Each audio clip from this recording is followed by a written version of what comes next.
Nous sommes repartis pour une nouvelle vidéo avec l'exercice sur la balance et puis les balles. Il fallait trouver la masse de chaque balle, sachant qu'elles étaient identiques.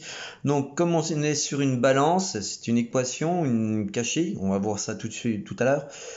Il faut un équilibre. Donc ça, c'est important. C'est-à-dire que si vous faites quelque chose d'un côté, il va falloir le faire de l'autre, sinon il va y avoir un déséquilibre.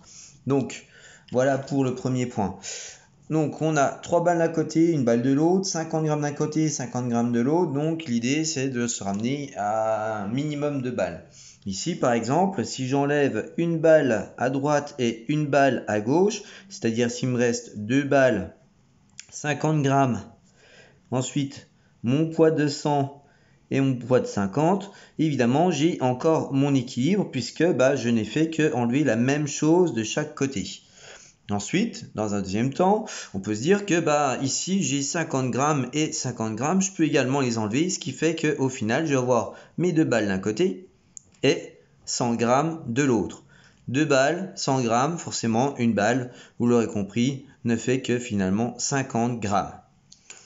Alors ce qui est important, c'est d'essayer de passer de cette vision un petit peu concrète à une vision un peu mathématique, ce qu'on appelle la modélisation. Donc pour cela, on va dire que une boule, c'est X. Comme de ce côté-là, j'ai 3 boules, je vais avoir 3X. Mais j'ai aussi 50 grammes. Donc j'ai 50 de ce côté-là. De l'autre côté, j'ai une boule, d'accord, et 150 grammes. Et comme j'ai l'équilibre, ça veut dire que j'ai une égalité.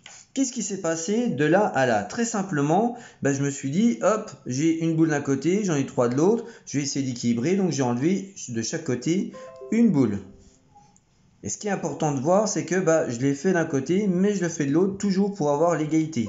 Et donc je vais avoir 2x, parce que je vais avoir 2 boules, plus mes 50 grammes, est égal à 150 grammes, puisque mes boules ont disparu du côté droit.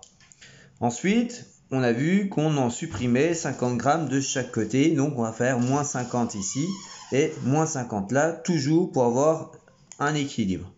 Donc, moins 50 plus 50, il me reste 2 boules d'un côté, et de l'autre côté, 150 moins 50, il me reste 100 grammes de l'autre.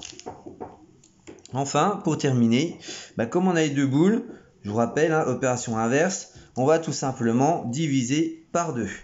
Donc, si je le fais d'un côté, je le fais de l'autre, ce qui fait que 2 divisé par 2, ça fait 1. Donc, une boule est égale à 100 divisé par 2 égale à 50 grammes.